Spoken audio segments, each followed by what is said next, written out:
আসসালামু আলাইকুম দর্শক, আশা করি সবাই ভালো আছেন।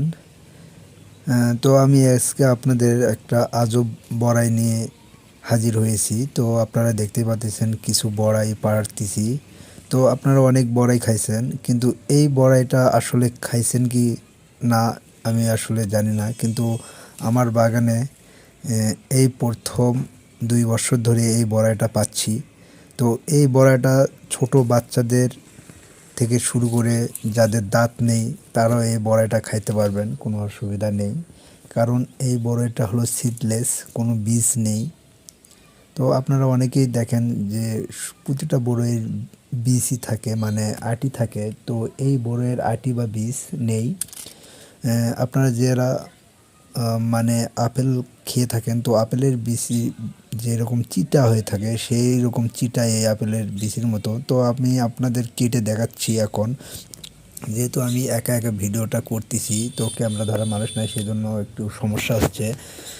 তো তাও আমি আপনাদের কেটে দেখাবো যে যে বড়াইয়ের যে বীজ নেই, সিডলেস বড়াই বলে পরিচিত এই বীজ বড়াই।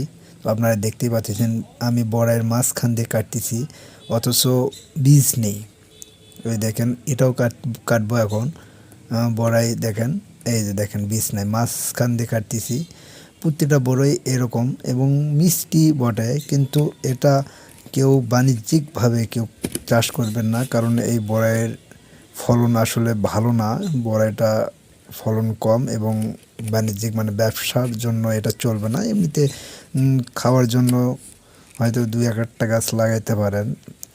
একটা গাছ 2টা গাছ তো বলবো না, কারণ এই বড়াই দিয়ে কোনোদিন লাভবান হবে না। ওই অনুযায়ী আমি এই বড়াই লাগাতে নিষেধ করব।